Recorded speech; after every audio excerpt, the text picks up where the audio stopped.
Sources say Koberger was caught using public genealogy databases to confirm a DNA match. And the success rate for DNA companies has been extremely high in this. So why aren't more agencies using it?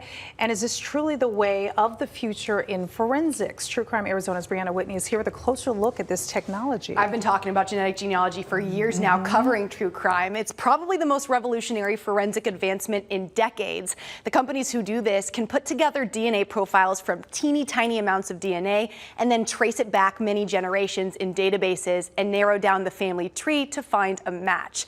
It's been used to solve decades-old cases, but now we know it just worked for the highest profile case in the country that just happened.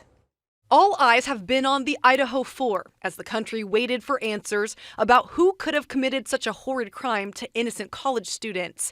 And now we've learned it was genetic genealogy that matched Brian Koberger's DNA to the Idaho crime scene. Until now, it's been used to solve older cases, but now this is like a fresh case that just happened.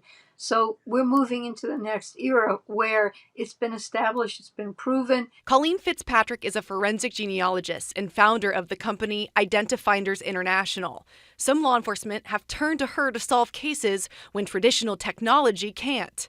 But yet there were some agencies that were very forward-thinking, like the Phoenix Police Department, that were willing to try something new. Fitzpatrick helped Phoenix PD solve the suspect DNA match for the infamous Canal murders in the 90s. She used forensic genealogy to build a DNA profile and trace it through databases that led to a match for Brian Patrick Miller, widely known as the zombie hunter for a character he portrayed who is currently on trial for the murders. Fitzpatrick made that discovery just 3 years before the famous Golden State Killer was arrested in 2018 in California, also by a genetic genealogy match. The way this works is DNA is collected from a crime scene, and these companies can read hundreds of thousands of markers of DNA through genetic sequencing, then use that profile to see if it has any familial matches through databases like Ancestry.com, 23andMe, Family Tree, etc.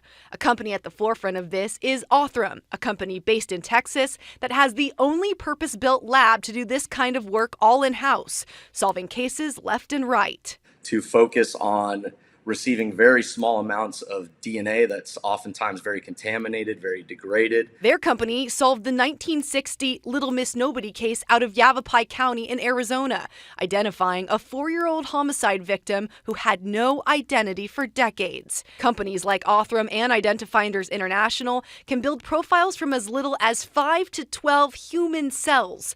So they say this is the future, whether a case is old or brand new, like the Idaho 4. It should become the norm, and it is. I mean, there's a lot of folks that I've mentioned that we've helped with current active cases that once they realize the process and that it's available to them, it changes the way that they handle a hot case that just comes in.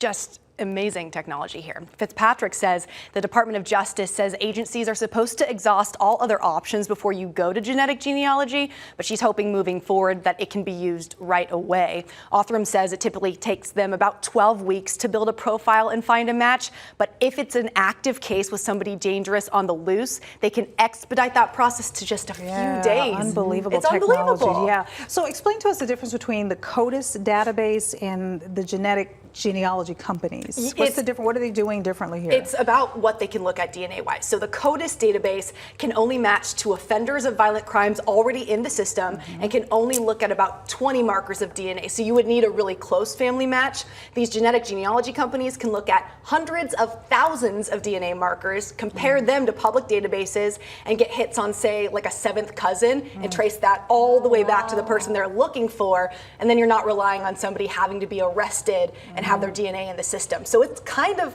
I don't want to say night and day, but the capabilities are just so much more vast with these companies. Right, but especially from what they were working with years ago. I mean, this has got to be leaps and bounds better for detectives. It is, and you see these high-profile cases that are getting solved. I mean, this is the way of the future. Game changer, for sure. Good explanation there. Thanks. Thank you. Still to come, a family